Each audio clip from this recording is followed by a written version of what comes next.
नमस्कार, आप देख रहे हैं प्राइम टीवी। मैं हूं आपके साथ आरती तिवारी। वक्त हो चुका है प्राइम उत्तर प्रदेश का, जहां महाराष्ट्र विधानसभा चुनाव 2024 में ईवीएम से डेटा डिलीट होने और मतदाता सूची में गड़बड़ी के मुद्दे को लेकर इंडिया गठबंधन सुप्रीम कोर्ट जाएगा।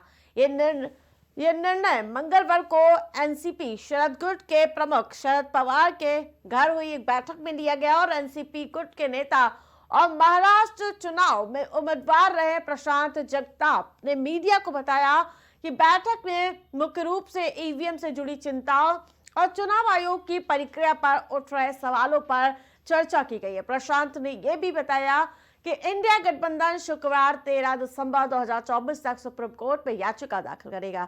आपको बता दें कि महाराष्ट्र में विधानसभा चुनाव के बाद हुए मतदान को लेकर एनसीपी अध्यक्ष प्रशांत जगताप ने कहा कि महाराष्ट्र में मतदान से 3 दिन पहले तक मतदाताओं के नाम काटे और जोड़ों की चक्कर थी और हमारे पास अपने दावे के समर्थन में आंकड़े भी हैं।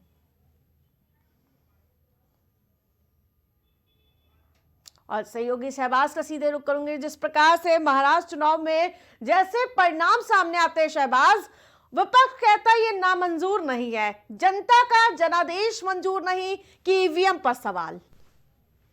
आरती, क्योंकि आपको साफ करना चाहूंगा कि इंडिया ब्लॉक लगातार कहीं ना कहीं ईवीएम पर सवाल खड़ा करता नजर आ रहा है और ये पहली बार नहीं है जब ईवीएम जो है वो सवालों को घेरे में है। लगातार साल 2019 के चुनाव के बाद से ही कहीं ना कहीं ईवीएम पर सवाल खड़ा करता विपक्ष नजर आ रहा है और एक बार फिर से जब महाराष्ट्र की हार देखने को मिली इंडिया गठबंधन को, तो कहीं ना कहीं ईवीएम पर ही सारा दोष जो है वो मढ़ते हुए नजर आ रहे हैं। यानी कि अपनी गलती का जो ठीकरा है वो कहीं ना कहीं ईवीएम पर फोड़ दिया जा रहा है। अगर ईवीएम में गड़बड़ी है तो फिर छत्तीसगढ़ में क्यों नहीं गड़बड़ी हुई, ऐसा भारतीय जनता पार्टी का कहना है।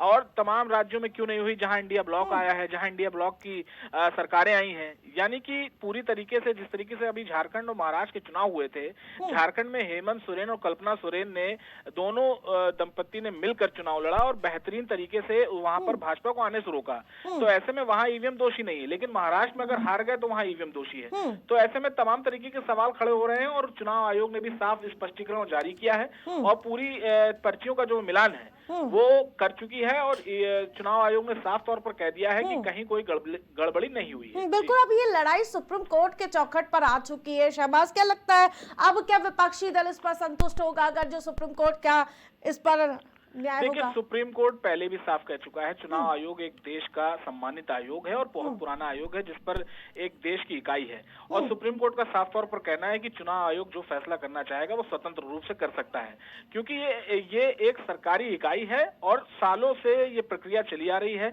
और चुनाव कराने के लिए जो देश में एक लोकतांत्रिक देश में जो जरूरी होता है वो चुनाव आयोग ही होता है। एक लोकतांत्रिक देश में चुनाव आयोग के ऊपर एक जिम्मेदारी होती है चुनाव कराने की और निष्पक्ष रूप से चुनाव कराने की। जिस प्रकार से शरद पवार की बैठक हुई थी केजरीवाल के साथ, आगामी दिनों में दिल्ली में विधानसभा चुनाव है और दूसरी तरफ इंडिया ब्लॉक में लगातार रार की खबरें सामने आ रही, क्या इसको लेकर कुछ मंथन हुआ? देखिए, शरद पवार जब मिले केजरीवाल से तो उस वक्त उन्होंने कहीं ना कहीं इंडिया ब्लॉक के कमान को लेकर बात करी है और साफ तौर पर यह भी बात करी गई है कि जो ईवीएम है उस मुद्दे को भी उठाया जाए, ईवीएम मुद्दे पर लामबंद नजर आया जाए भारतीय जनता पार्टी के खिलाफ, क्योंकि एक पार्टी उठाती है मुद्दा और एक पार्टी कहीं ना कहीं उससे अछूती नजर आती है। तो ऐसे में एक साथ आवाज बुलंद करते हुए सीईसी के दफ्तर जो है वो आज 3:30 बजे लगभग पहुंच सकता है विपक्ष, और विपक्ष के कई नेता उसमें शामिल भी हो सकते हैं।